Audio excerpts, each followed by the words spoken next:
What if the biggest royal mystery of the decade wasn't about power, money, or fame, but about motherhood itself? For years, the public believed they knew the story. Meghan Markle, the American actress turned Duchess of Sussex, married Prince Harry in a glittering Windsor ceremony, moved to California, and gave birth to 2 children, Archie and Lilibet. Or so we were told. But now, buried behind palace gates and legal firewalls, something far more unsettling is beginning to emerge. Before we continue, please hit the like button, subscribe to the channel, and turn on the notification bell for updates. What if Meghan Markle never gave birth to Archie or Lilibet at all?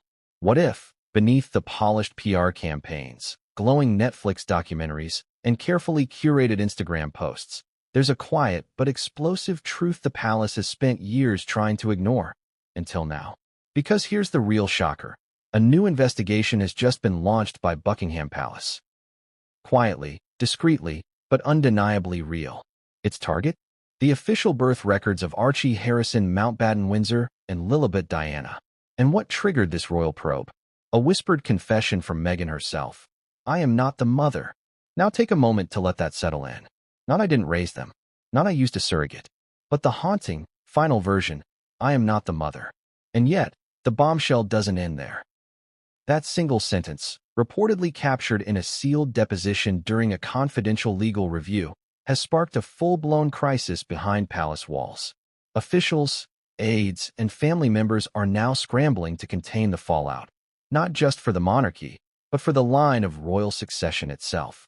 Because if Meghan never gave birth to Archie or Lilibet, who did? And why now, years after the fact? Is the palace quietly combing through hospital records, interviewing ex-staff, and reopening files that were supposed to remain sealed forever? This isn't just gossip. This isn't just another tabloid frenzy. This is the potential unraveling of a royal lie that spans across continents, governments, and generations. If proven true, this revelation would eclipse every scandal that came before it, from Diana's BBC interview to Prince Andrew's legal nightmare. And yet, almost nobody in the mainstream press is touching it. Why? Because the implications are too big, too dangerous, too unbelievable. And yet, as we'll explore in this exposé, the breadcrumbs have been there all along. The odd body language, the conflicting dates, the double birth certificates, the vanishing midwives, the whispers from royal staffers who've since resigned under mysterious circumstances, even Meghan's own choice of words in interviews. Always careful, always vague, always off script. Have we been sold an illusion? And if so, who benefits from the lie? The monarchy? Meghan? Harry? Or is this something even more orchestrated than we ever imagined? Let's rewind the clock to 2019, the year Archie was born. Or rather, the year Archie was announced. Do you remember the press frenzy? The dramatic buildup? The stunningly brief hospital moment that actually never happened? Meghan never appeared outside the Lindo wing like Kate Middleton. There was no royal tradition, no photo call, no birth certificate presented on a golden easel. Instead, there was an awkward photo call days later in a cold hallway with Harry nervously holding the baby and Meghan speaking like she was narrating a documentary. The setting was off. The energy was weird. The smile was strained. At the time, some dismissed it as stage fright or exhaustion. But now, looking back, it reads almost like a performance. And behind that performance? Panic. Because insiders later revealed that Meghan had refused to allow hospital staff to disclose where she gave birth. Or if she gave birth. There were rumors she had used a private facility. Others said she wasn't in the country at the time. Then came the contradictory stories.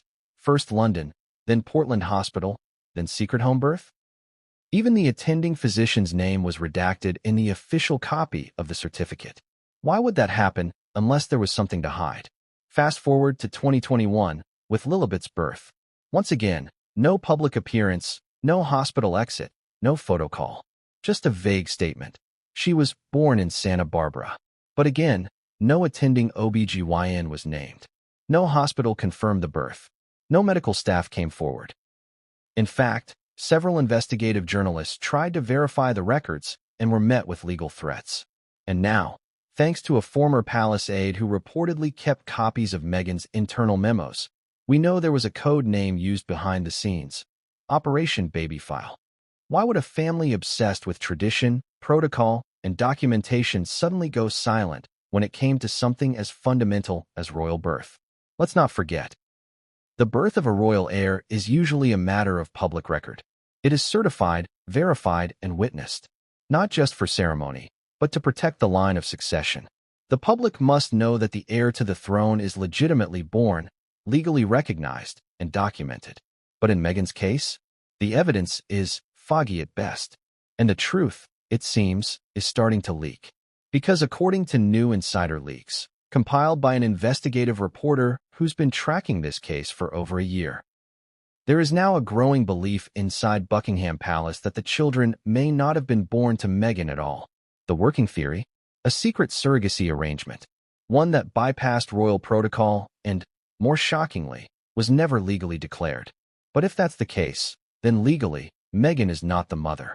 And that one technicality could render both children ineligible for titles, or even for royal succession. Even more staggering, Prince Harry may not have known the full story either. Sources suggest he was kept in the loop, but not at the center. One aide reportedly told a journalist that Harry was more concerned about protecting Meghan than protecting the truth. So what happens now? Here's where things get even murkier.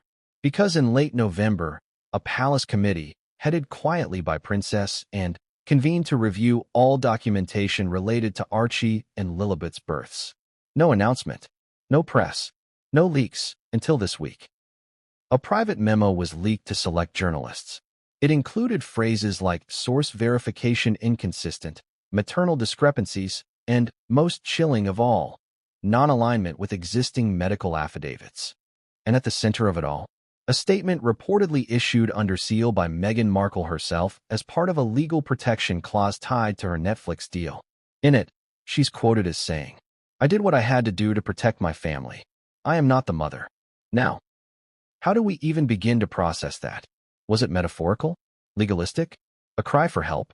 Or an admission of something far deeper than we ever suspected? What if Meghan had a medical condition preventing her from carrying children? What if she chose surrogacy and simply kept it private? Would that justify the secrecy? Or is this something darker? What if the children aren't biologically hers at all? And more pressingly, does the palace know the full truth? Have they always known? Because here's the brutal reality. If the Queen had knowledge of this during her lifetime and chose to remain silent, it rewrites the legacy of her final years. If Charles knew and said nothing, it undermines his entire campaign for transparency. And if William and Kate were kept in the dark, it could fuel a new civil war inside the firm. But the questions don't stop there. Why did the palace let the story run unchallenged for years? Why are they choosing now to reopen the case? And what hidden forces, legal, financial, or emotional, pushed Meghan to finally confess? These are the questions we'll be answering in the chapters to come. Because this isn't just about birth records. This is about identity, power, truth, and the unraveling of a royal narrative that millions believed was untouchable. But what came next would change everything, and no one saw it coming. What if everything we thought we knew about the royal line of succession was built on a clause no one ever talks about? Not a conspiracy theory, not a Reddit thread. A real, documented clause buried so deep in the Royal Marriages Act and subsequent succession revisions that only a handful of legal scholars and protocol officers have even acknowledged it. And now, that forgotten clause has been activated by none other than Princess Anne. But what exactly did she find? And how could it possibly connect to Meghan Markle's whispered confession that she is not the biological mother of Archie or Lilibet? Let's rewind, because this part of the story doesn't begin with a medical file or a hospital. It begins in a mahogany-paneled room in St. James's Palace, a room known to insiders as the Archive, not open to the public, not listed on the royal tours, but it houses some of the most sacred documents in British constitutional history. Royal wills, succession papers, emergency contingency protocols, and legal amendments that haven't seen daylight in decades. This is where it starts. According to sources with direct knowledge, Princess Anne recently requested a closed-door meeting with the Royal Legal Advisory Council. Ostensibly, it was a routine protocol review, but insiders say the true purpose was anything but routine, and had come across something. A clause, a rule, one that hadn't been invoked in generations, but could, under specific conditions, void a royal child's place in the line of succession. The name of the clause? Maternal verification for heirs born outside royal premises.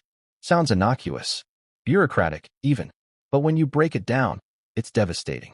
The clause states that for a royal child born outside sovereign territory, the monarchy reserves the right to request independent maternal verification, especially if that child is in line to inherit titles, lands, or constitutional privilege. It was last used in the 1800s. Why? To prevent false heirs from being smuggled in during times of political instability, to ensure bloodlines, to avoid a constitutional crisis. Sound familiar? Now ask yourself this. Why would Princess and dust off a clause like that now? Why would it suddenly be relevant in 2025 unless someone, or some children, didn't meet the maternal verification threshold? Think about it. Both Archie and Lilibet were born outside the UK. Archie's birthplace was originally claimed to be Portland Hospital in London, but the record was oddly shielded, redacted, and later linked to private international billing, sparking confusion. And Lillibet? Born in Santa Barbara, California. No official UK-based medical oversight. No royal witness present. That's strike one. Then comes strike two. The palace never publicly confirmed Meghan's labor or recovery at any royal medical facility. No photographs, no official records presented, no midwife statements. And now strike three. Meghan's alleged confession. I am not the mother.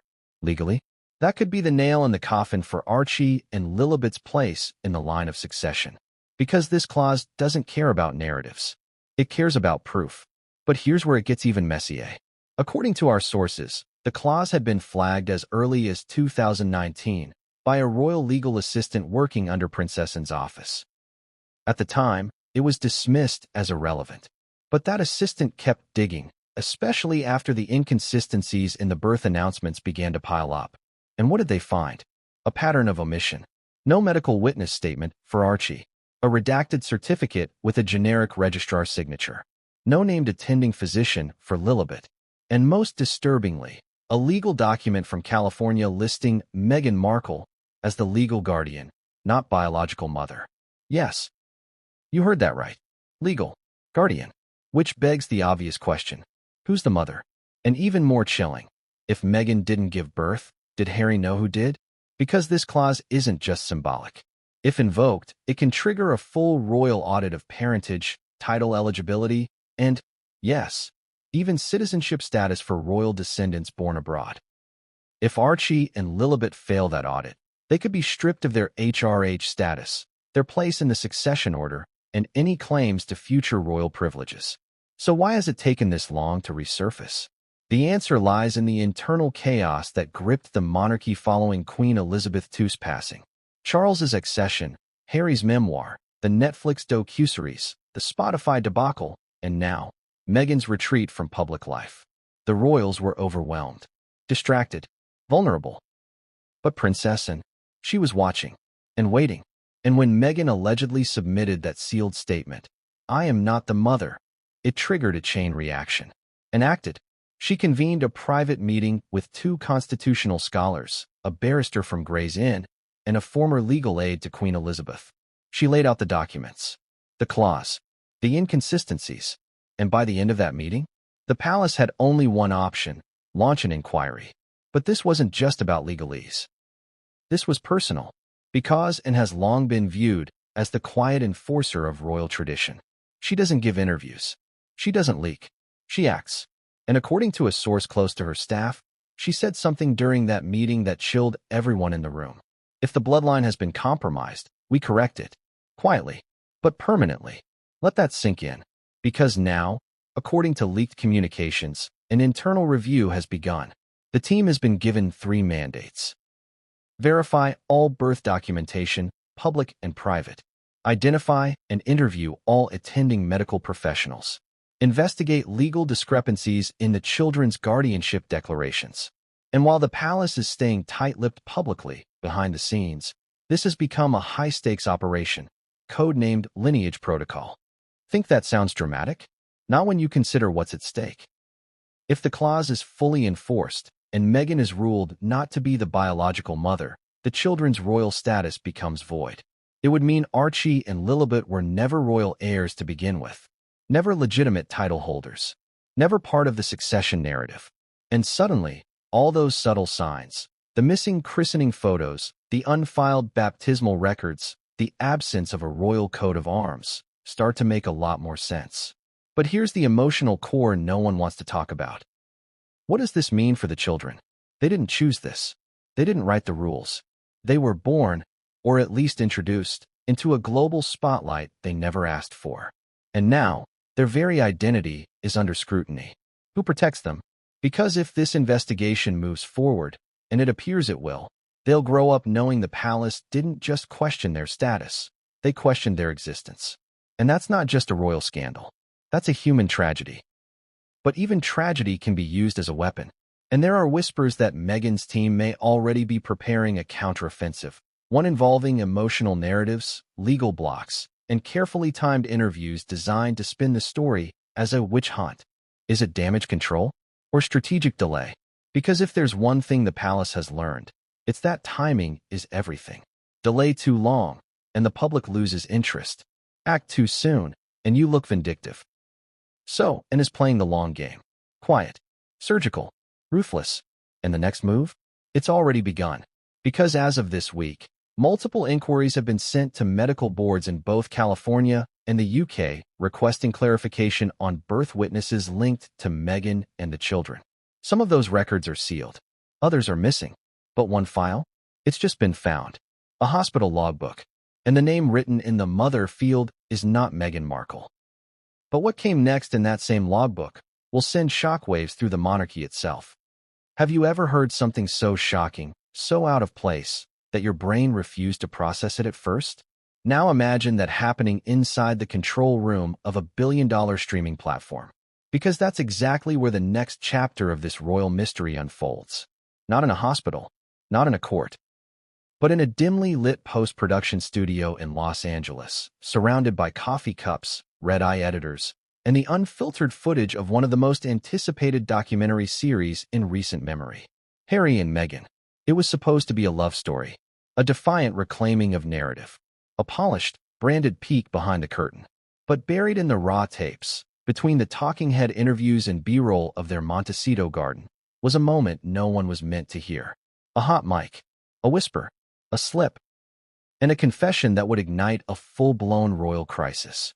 It began innocently enough, according to an editor who has since been placed on administrative leave. They were reviewing footage from a private segment, something not meant for the main series, but shot just in case.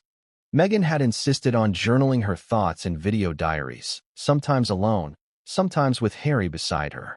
The scene was standard, low lighting, quiet music, her holding a cup of tea, reflecting on motherhood.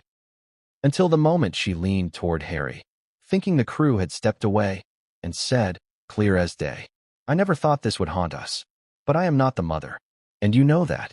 Pause. Rewind. Play again. But I am not the mother. For 5 full seconds, the editing bay fell into silence. No one spoke. Because what do you even do with something like that? Delete it?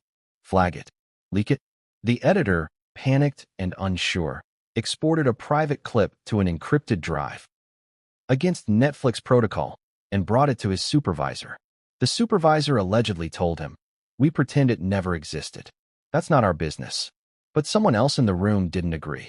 Because 3 weeks later, a compressed version of that same clip found its way into a private Dropbox folder connected to a tech journalist in London.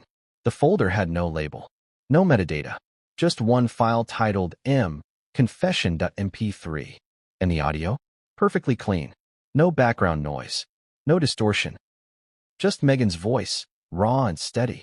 I am not the mother. And you know that. The journalists didn't know what to do with it.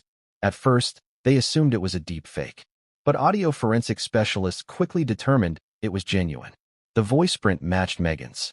The recording device matched the specs of the Netflix cameras. And the file header indicated it had been created in late 2022, months before the docuseries aired. So why was it never included? And more importantly, why was Meghan saying this to Harry? Let's break it down. First, the language. She doesn't say, I didn't give birth. She says, I am not the mother. That's a critical difference. Because not giving birth could point to surrogacy, but not the mother? That implies no biological link at all. It's not metaphorical. It's categorical. Second, the tone. She isn't angry. She isn't distraught. She sounds resigned, as if she's saying something she's known and buried for years. And third, Harry doesn't correct her. He doesn't say, "What are you talking about?" He doesn't say, "That's not true." According to the transcript, he just exhales and changes the subject. A silence louder than any denial. Now, of course, the Sussex PR machine went into overdrive. As soon as the journalist reached out to Archwell for comment, legal threats followed within hours. Cease and desist letters, intellectual property claims, vague accusations of data tampering. But none of that changed the fact the audio exists. And now, it's in the hands of more than one journalist. A former Netflix executive, speaking anonymously, confirmed that senior producers were made aware of the clip but chose to omit it from the series due to personal sensitivity. Internal memos suggested that revealing the quote could undermine the narrative arc of the series and pose reputational risk. Translation? It would blow up the whole fairy tale. And maybe that's exactly what Meghan feared all along. Because according to one insider close to her former communications team, Meghan insisted that all pregnancy-related footage be handled delicately. She allegedly vetoed multiple scenes showing her pregnant, citing emotional triggers and personal trauma. Was that genuine caution or strategic omission? Because here's where it gets even darker. That same communications insider later received an encrypted message on Signal. No name. Just a line of text. Ask her about Catalina. Who or what is Catalina? Is it a name? A code? A surrogate? We'll dig deeper into that later. But for now, let's return to the palace's response, because they definitely heard the audio.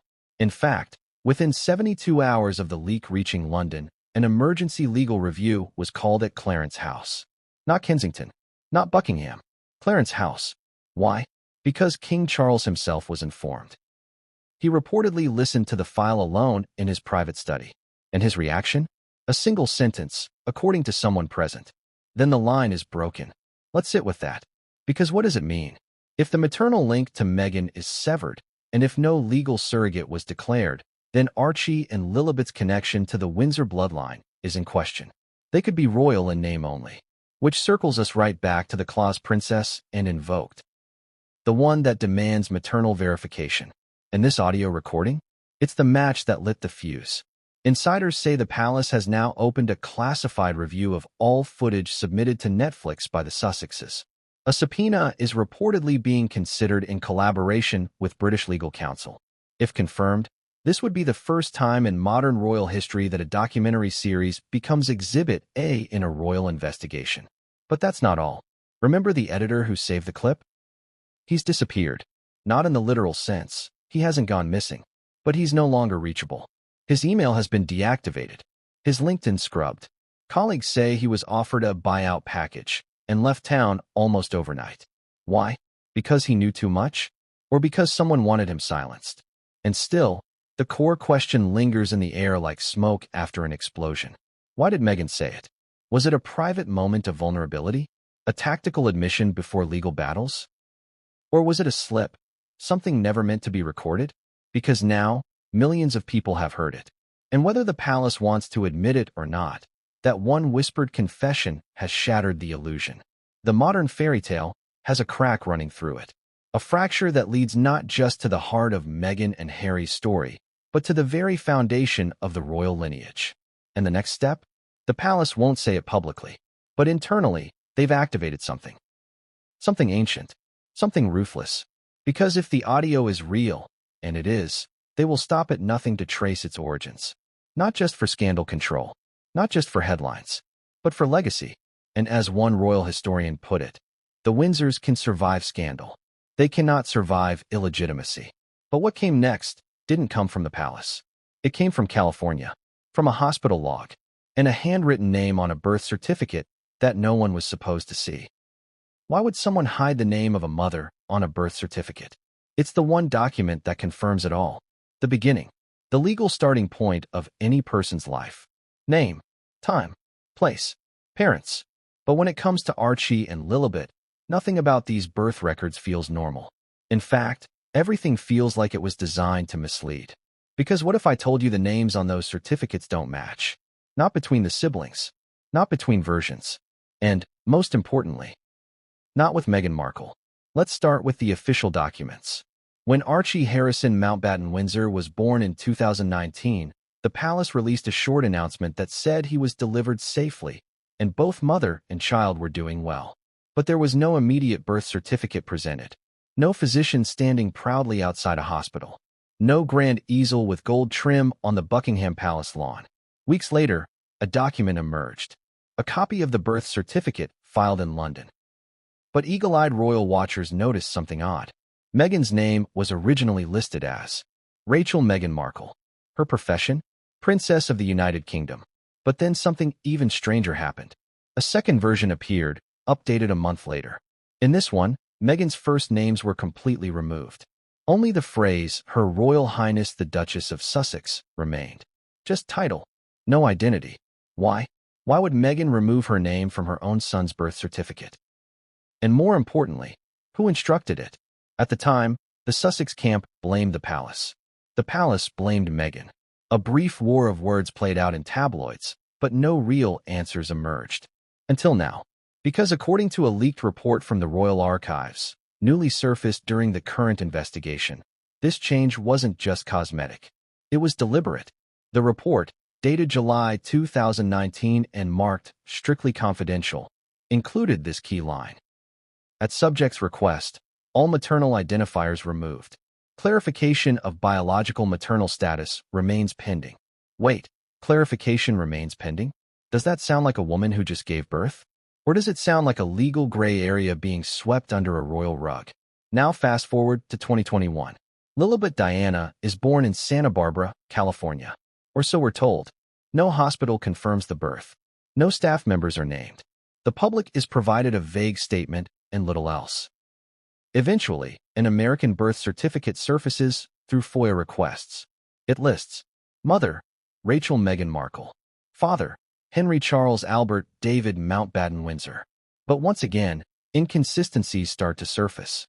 California records show that Meghan's name was filed weeks after the birth, not at the time of delivery. Delayed filings are common in adoption cases or legal guardianship arrangements, not for biological births. And then there's the hospital. Santa Barbara Cottage Hospital has never confirmed or denied her presence. No doctors came forward. No nurses posted social media tributes. No employees have ever acknowledged attending to Meghan on that date. Contrast that with Beyoncé, Kim Kardashian, or Serena Williams, all of whom had hospitals buzzing during their births. Staff posted cryptic emojis. Parking attendants gave interviews. Gossip spilled like champagne. But Meghan? Nothing. Not a whisper. Not a badge scan. Not a hallway selfie. It's as if the birth never happened there. Or more precisely, it happened somewhere else. And that's where the records trail gets even more bizarre. A private investigator, working independently for a foreign media outlet, claims to have access to handwritten hospital logbook from a discreet clinic in Beverly Hills. The log records a live birth on June 4, 2021, the same date as Lillibet's supposed arrival. The name listed under Mother? Not Meghan Markle, but another woman. Unnamed in public reports. Initials redacted. And beside that name, a single asterisk leads to a margin note, hastily scribbled in black pen. Legal guardianship pending transfer, non-disclosure in effect. Let that sink in. Legal guardianship pending transfer. This wasn't a traditional birth. This was a transaction, or at the very least, a heavily controlled process. Shielded from public view. Hidden from scrutiny. Swaddled in layers of legal tape. And the most damning detail? This same woman, the one listed as Mother, was apparently checked in under a pseudonym used by a former Meghan employee, a yoga instructor from Los Angeles who vanished from public life for almost 9 months. No online activity, no sightings, no clients. Her last Instagram post before disappearing? A cryptic photo of a closed door, captioned, "Sometimes we give the world its greatest gifts without ever holding them." You can't make this up. But the palace doesn't deal in Instagram hints. They deal in documentation. And sources say this handwritten logbook is now being verified against international legal records, including passport entries, flight manifests, and cross-border medical transfers. If they match, the implication is devastating. It would mean Lillibet was born via a surrogate, without being declared as such to the British public or to the Crown, which, under royal law, means she does not hold the same hereditary rights as a biologically descended royal heir. It also potentially means the Sussexes committed material misrepresentation in applying for their children's titles. And here's where the contradiction deepens. Because Meghan and Harry have repeatedly insisted they deserve transparency from the palace, that they want fairness, that they want to protect their children's birthrights. But what if those birthrights were never there to begin with? And what if Meghan knew that? Because according to a former staffer who worked at Archwell Foundation in 2022, Meghan had a private room where certain sensitive files were kept. Only she and her personal legal assistant had access. The staffer claims one document bore the heading, Alt Maternal Declaration, UK Non-Disclosure Agreement. What exactly was that? No one knows. The document is sealed. The staffer only saw the label on a manila envelope before being dismissed from the job shortly after raising questions. But when taken with everything else, the redacted names, delayed filings, the hospital that won't confirm, the pseudonym birth mother, and Meghan's own whispered confession, the picture is forming. And it's not the one the world was sold. It's Messier. It's calculated. And it might be illegal under British law governing royal designations and lines of inheritance. Which brings us to one final twist in the record's mystery. A name. Hidden at the bottom of the delayed California birth certificate for Lillibet is a single line, obscured in microprint. It reads, filed in accordance with Statute 765.04, Guardian Claim Clause. ID, Catalina, SV7. Catalina. There it is again. That name, the one texted anonymously to a journalist after the Netflix audio leak. Is Catalina the name of the surrogate? Is it a legal code? A clinic? An alias? That, we don't yet know. But the fact it appears on a state-issued legal document, embedded in the most important record of Lillibet's identity, proves one thing beyond a doubt. There's a second woman in this story. She may not be a duchess. She may not be on camera. But she is, by every measure of the law, the mother. And when the palace cross-references that ID tag against their internal registry, an operation reportedly already underway, they may finally uncover her true name. But what happens if she comes forward? What happens if the mother of Archie or Lilibet decides to break her silence? Because rumor has it, someone just hired a lawyer. And that lawyer just sent a sealed letter to Kensington Palace with the subject line, Emergency Maternal Clarification Request, under protocol. And what came next wasn't just a legal response. It was a phone call. From William to Charles. And when Charles hung up, he gave a direct order. No more waiting. We bring them in. But who did he mean? The Sussexes? The surrogate? Or the children themselves? She's the most underestimated royal in the firm. The one who's always preferred horse stables to red carpets. Who rarely gives interviews. Who never plays to the camera. She walks behind the scenes, works without drama, and never, ever breaks rank. But now, Princess Anne is stepping into the eye of the storm. And make no mistake, she didn't want this role. But she's taking it. Because someone has to. Because as the birth scandal surrounding Meghan Markle reaches boiling point, the monarchy doesn't need a peacemaker. It needs an enforcer. Let's start with a bombshell few people outside the royal circle even knew until now. Princess Anne is the designated executor of the Succession Protocol Advisory Committee. What does that mean? It means that in the event of a legitimacy crisis, like this one, Anne is legally and royally empowered to oversee emergency inquiries into title inheritance, birth verification, and lineage rights. This clause was reinforced in 2020 when Queen Elizabeth II quietly updated internal succession contingency procedures in her final years. And according to multiple insiders, and accepted that burden out of loyalty, not ambition. She never wanted a throne, but she's always protected the crown. And this unfolding scandal is not just about Meghan. It's about the survival of monarchy itself, the integrity of royal bloodlines, the chain that links George, Charlotte, and Louis to centuries of unbroken rule, a chain that now hangs by a thread. Because if the allegations about Meghan are true, if she never gave birth to Archie or Lilibet, if a surrogate was involved and never disclosed, If official documents were manipulated or obscured, then the children's positions in the line of succession are invalid. And invalid heirs mean legal crisis, public crisis, global crisis. So, and is acting silently, surgically, with full authority, according to sources inside Buckingham Palace, and called an emergency closed-door session 2 weeks ago. Present in that room were Sir Edward Delaney, senior constitutional advisor to the Crown, Lady Veronica Trench, Queen's former Privy Seal custodian, Lord Kingsley, special advisor on royal succession law, and 2 unnamed MI5 liaisons. No Charles, no William, no Camilla. Only those who could act without emotion. And, true to her reputation, made one thing clear. We will go wherever the truth leads us, no matter who it implicates, no matter what it costs. Those weren't empty words, because just hours after that meeting, her office quietly issued what's known internally as a Regency Inquiry Order, the royal equivalent of an internal investigation backed by absolute authority. Its purpose? Verify the full documentation trail of both royal births. Confirm or challenge biological maternity claims. Recommend actions based on findings, including stripping titles.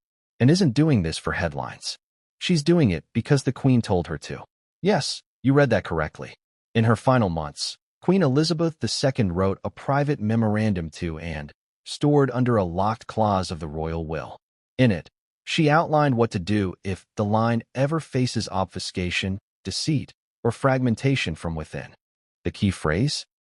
You are to act not with favor, but with fidelity, not with affection, but with allegiance. The bloodline must remain sacred, and was always Elizabeth's blunt instrument. Where Charles dithered and acted, where William hesitated and calculated. And now, she's doing the job no one else has the stomach for. But that doesn't mean she's immune to conflict. Behind closed doors, and has allegedly clashed with Charles over the inquiry. While Charles remains publicly silent, he reportedly pushed for graceful exits and private resolution, and disagreed. The crown cannot be built on lies, she told him. And here's where it gets even more personal, and has always had a strained relationship with Harry and Meghan, especially Meghan. According to a former staffer at the Royal Foundation, and once warned William, she's building a brand, not a bloodline. That was in 2018. Now, in 2025, Anne's words feel prophetic. And yet, even and didn't expect the scope of the deception to reach this level. Sources say she was visibly shaken after receiving the now infamous audio clip. Meghan's whispered words, "I am not the mother." But it wasn't just that line. It was a second one, cut from the original leak. Never played publicly. The second sentence? It was, and who warned me this would happen. Yes, Meghan named her. And that changes everything. Because it means and knew, or suspected, that something was off even back then. Did she confront Meghan? Did she warn Harry? One palace insider claims and attempted a private conversation in early 2019. She invited Meghan to a low-profile event at Gatcombe Park, hoping for a quiet exchange away from the spotlight. Meghan declined, and never asked again. But after that, she started documenting. Quietly, carefully. Aides say she compiled a private dossier, nicknamed File Windsor 3, tracking every inconsistency, every deviation, every sealed document linked to the Sussexes. She gave a copy to Elizabeth. She kept the original for herself. That dossier now forms the backbone of the palace's current inquiry. But here's the twist. And never intended to expose Meghan. Her goal was to protect the monarchy from scandal, not create one. Until the evidence forced her hand. And now, she's unrelenting. Reports say she's issued formal inquiries to the California Department of Health, the American College of Obstetricians and Gynecologists, and at least one private clinic in Beverly Hills.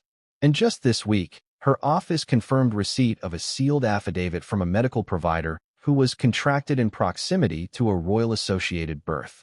The document remains classified, but its existence proves one thing. The truth isn't just coming. It's in motion. So where does this leave in the loneliest position a royal can hold? The role of enforcer. She's not the villain. She's not the savior. She's the knife. The one who makes the cut so the infection doesn't spread. But even knives can bleed. Because there's one more layer to this story no one expected. And may not just be investigating Meghan. She may also be investigating Charles. Yes. According to whispers inside the palace, Anne's team has begun reviewing communications between the king and a private legal consultant in 2019, during the early days of Archie's birth. Why? Because there's speculation Charles knew about the surrogate and allowed it to proceed without challenge. If that's true, Anne's loyalty to the crown will be tested like never before. Not to her brother, not to her nephew, but to the institution. And the final proof? An unassuming envelope marked "For Anne's eyes only," delivered 3 days ago from a royal archivist in Windsor. Inside, a handwritten note from Queen Elizabeth dated April 2021. Her final words? "Protect the truth, even from those we love. You are the last defender of the blood." And Anne? She's not flinching, because the next step is a private summons. And Meghan's name is already on the list. She was there, or at least she was supposed to be, a registered midwife. A woman of professionalism, poise, years of experience delivering babies in both public and private hospitals across the UK, known to some royals, trusted by many, always discreet. And yet, when the world looked to her for answers in the wake of Archie and Lilibet's controversial births, she vanished. Gone. Without a statement. Without so much as a goodbye. Her name was never announced publicly, but behind palace walls and in hushed-tone medical circles, she was whispered about. Her initials appeared in internal palace communications. She was listed, at one point, as the designated witness for royal birth documentation protocol, an old rule that, for generations, ensured every royal birth was witnessed and verified by a senior physician or midwife. But the minute questions began to swirl around Meghan Markle's pregnancies, this woman, we'll call her Evelyn, became a ghost. Why? Because she knew something, and the palace wanted her to forget it. Let's break this open. In April 2019, just weeks before Archie's birth, Evelyn was seen entering Frogmore Cottage at least twice, according to security logs reviewed by an investigative reporter. The entries were logged under Wellness Check-in, a vague label commonly used for private medical appointments that requires zero staff engagement and full NDAs. That was her job. Silent, discreet, off the books. But something about the second visit was different. She stayed for less than 20 minutes. And upon leaving, she allegedly made a comment to the security guard on duty that raised eyebrows. According to leaked notes from the guard's exit log, Evelyn said, "No signs of third trimester. At all. Are you sure I was meant to be here?" That log entry was redacted in later versions, but not before it was screenshotted and shared. And now, it may be a critical piece of evidence. Because just days later, Evelyn reportedly sent a resignation letter to the private Royal Medical Advisory Team. The letter was short. 2 lines. "Thank you for the opportunity. Due to personal reasons, I am withdrawing from all future assignments. Please honor the non-disclosure boundaries agreed upon at time of engagement." It wasn't just a resignation. It was a warning. She wanted out. Quietly. Immediately. And that's exactly what she got. Evelyn left London. Deactivated her professional website. Let her private practice dissolve. Colleagues say she moved north. Some say Scotland. Others say even further, to the Isle of Skye. Wherever she went, she stopped responding to all professional inquiries. She didn't renew her medical license. She disappeared. But her absence said everything. Because no one runs unless there's something to run from. And now, 6 years later, her name is back in the spotlight. Because Princess Anne's investigation has quietly reopened the midwife files. And Evelyn's name is top of the list. Except there's a problem. No one can find her. Emails bounce. Calls go nowhere. Physical letters are returned unopened, stamped. Recipient no longer at this address. But then, something strange happened.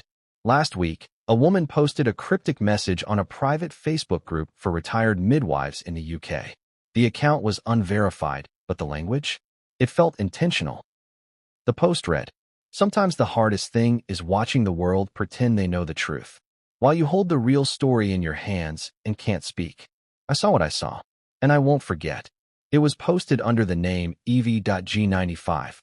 The post was deleted 3 hours later, but not before someone took a screenshot, and not before palace investigators flagged the IP address to a remote cottage in Argyll.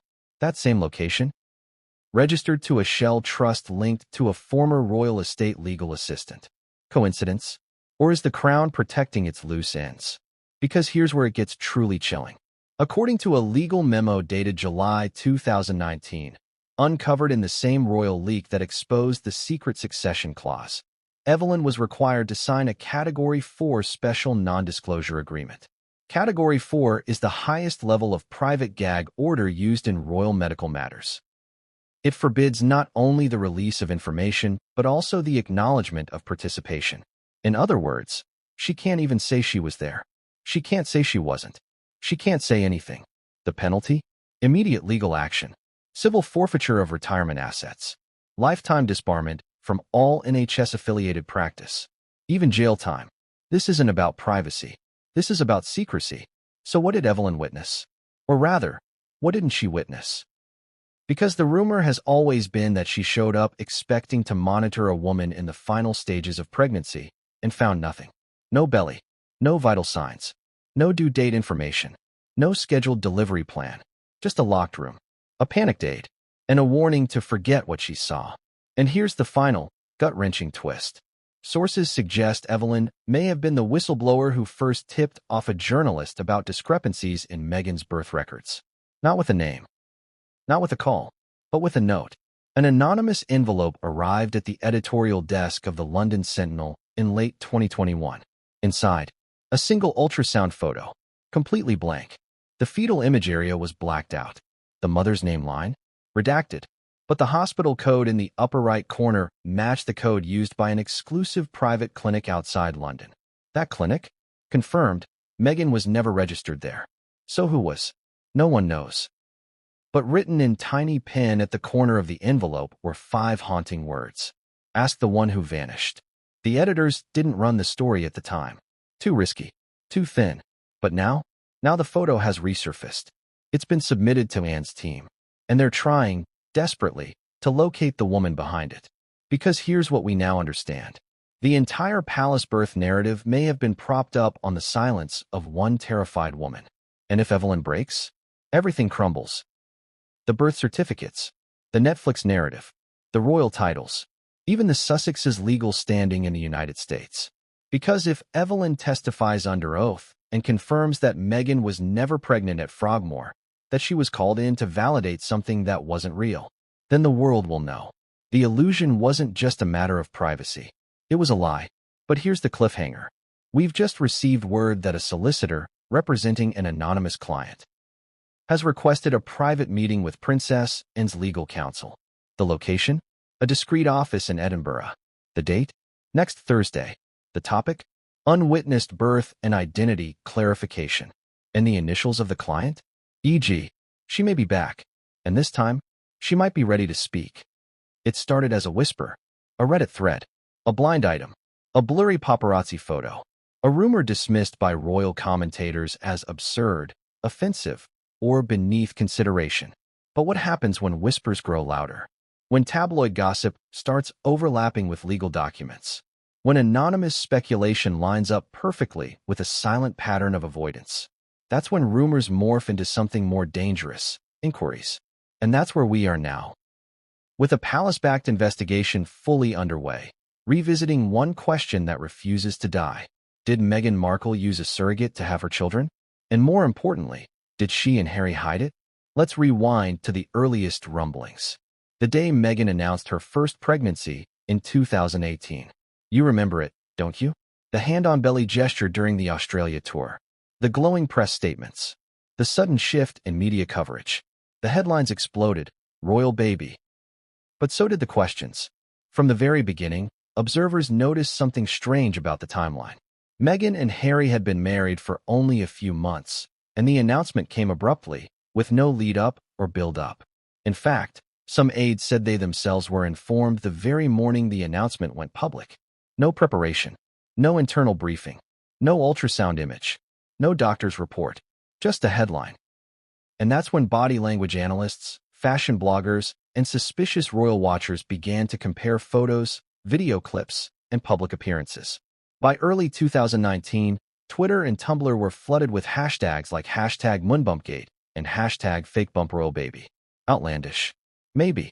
But people weren't just making noise. They were identifying inconsistencies. Take the infamous video of Meghan crouching down to pick up a toy at a charity event. In slow motion, the supposed baby bump folds unnaturally, almost like foam, almost like it's detached externally. Then there were the shifting sizes.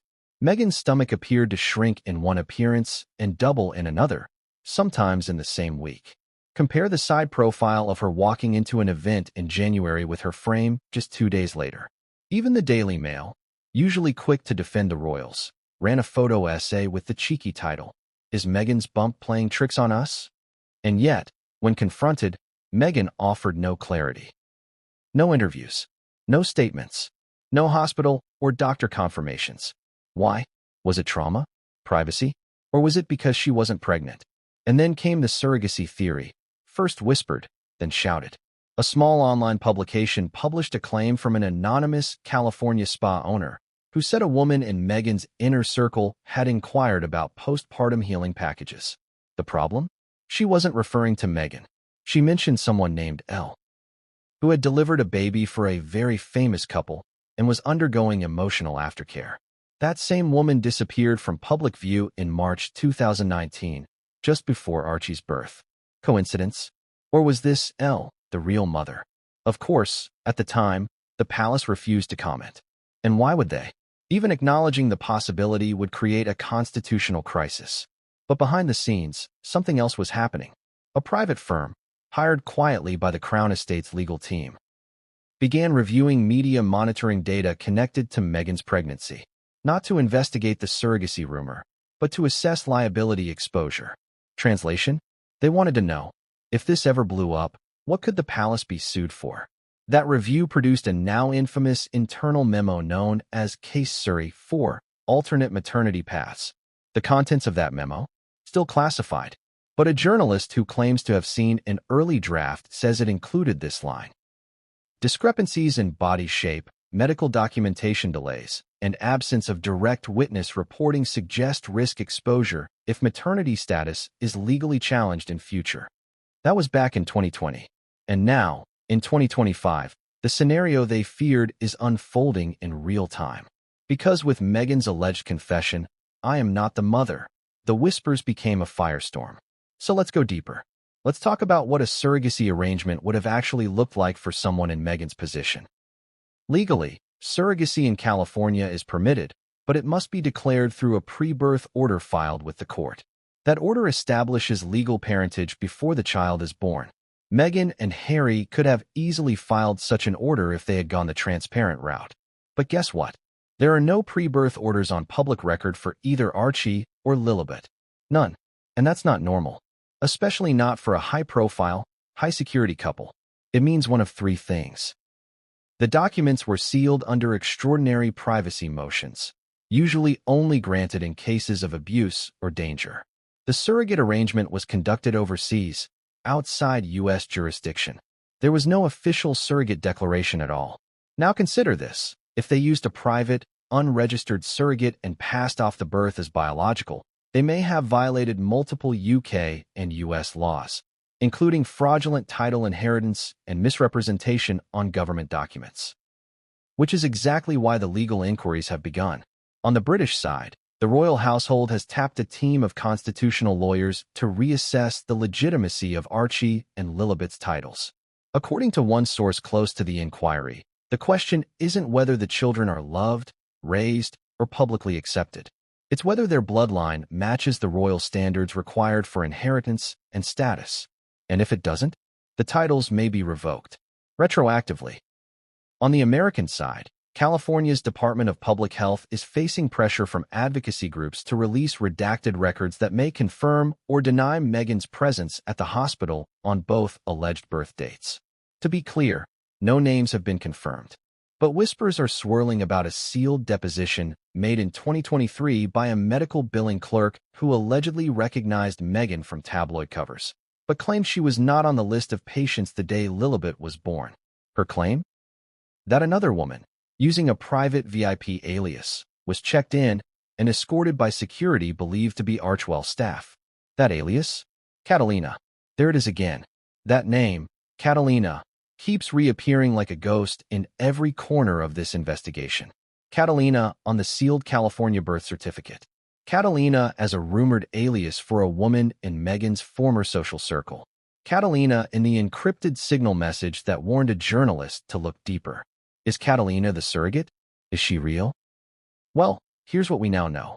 A woman going by the middle name Catalina filed a request to have her digital presence scrubbed from a well-known data aggregator service in 2022. The same week Lillibet's christening photos were released. Coincidence? Or was that the final step in vanishing her trail? But there's one thing Catalina couldn't erase. An invoice. Leaked just this month. The invoice came from a boutique fertility law firm in Beverly Hills. Date: April 2021. Client: an unnamed international client of high-profile media interest. Service: prenatal confidentiality and legal guardian structuring. Note: client requested full discretion.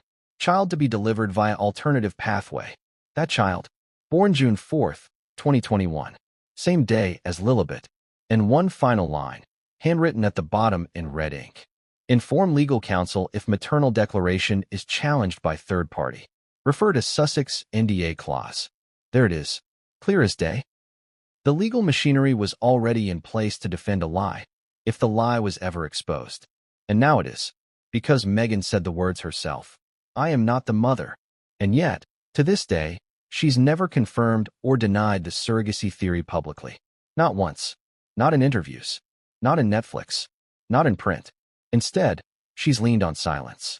Deflection. Narrative control. But now, even that won't protect her. Because this week, the palace has confirmed it is re-evaluating the status of Archie and Lilibet's royal titles in light of newly surfaced inconsistencies regarding parental identity. They didn't say surrogacy. They didn't say illegitimacy. But they didn't need to. Because everyone knows what this is. The story they tried to suppress is becoming the only story that matters. But what happens if the surrogate herself comes forward? What if Catalina speaks? What if she files a suit? Or reveals a contract? Because rumor has it, she's already met with a lawyer. And the lawyer has already filed a restraining order against disclosure under California Code 7630, used in parentage disputes. And that restraining order includes the name of a minor, which means the legal battle is no longer theoretical. It's real. And when that court date hits the docket, all hell will break loose. Because Meghan may have confessed privately, but the woman who carried the children? She's ready to speak. And her first target isn't the palace. It's Netflix. Why hasn't Prince Harry said a word? As the controversy rages, as whispers become headlines and headlines become legal inquiries, there's one deafening constant: Harry's silence. And the question must be asked, is that silence a shield or an admission? Because let's be clear, this isn't just about Meghan anymore. It's about him, his children, his legacy, his family name. And yet, not one interview. Not one press statement. Not even a carefully scripted denial. Why? Let's explore that. Because this chapter isn't just about facts. It's about psychology, motive, and complicity. And it begins, not in the present, but years ago, in the shadow of another woman's trauma. Princess Diana. If there's one figure who looms large in Harry's life, it's her. Her voice, her wounds, her betrayal by the system. It's shaped everything. His rage, his mistrust, his desire to escape the crown before it devoured him too. So what happens when the woman he marries echoes that same pain? When Meghan positions herself as the next Diana, misunderstood, cornered, hunted, Harry defends. Blindly. And maybe, willingly. Because this is where it gets murky. Multiple sources close to the Sussexes during Meghan's first pregnancy say Harry was overprotective to the point of paranoia. That he blocked staff from asking personal questions. That he refused to allow palace press officers to handle the birth announcement. That he even demanded Meghan's hospital location be classified under private security protocols. One aide allegedly joked, "You'd think he was protecting nuclear codes, not a nursery." But it wasn't a joke. It was a strategy. Because according to those same insiders, Harry knew, or at the very least, suspected, that things weren't as straightforward as the public believed. There's one particular moment, captured in raw footage from the Netflix documentary, that never made it into the final cut. It shows Harry alone in a Montecito garden, talking to the cameraman. Offhand, unfiltered, exhausted. He says, I'll do anything to protect them, even if it means playing the villain, even if people don't understand. When asked what he means, he waves it off. It's not important. What matters is that they're safe, that she's safe. But here's where the contradiction kicks in. If he's all about protection, why let Meghan walk into a media inferno without clarity? Why let confusion and speculation fester? Unless he wasn't allowed to speak. Or worse, unless he helped shape the lie. Let's look at his language over the years. In every interview, Harry refers to the children as our little ones, the kids, the joy of our life. But not once, has he ever said the words, "I watched my wife give birth. She was incredible during labor. I held her hand while she pushed." Think about it. He never paints that picture, never narrates the emotional moment every father talks about with awe. Compare that to William, who beamed with pride outside the Lindo wing, who joked with reporters, who described the experience with real detail, with warmth. Harry? Nothing. Just vague references. Generalities. Why? Is it trauma? Or is it because he wasn't there? One source says Harry was, in fact, briefed on the surrogacy arrangement, but only after the process had begun.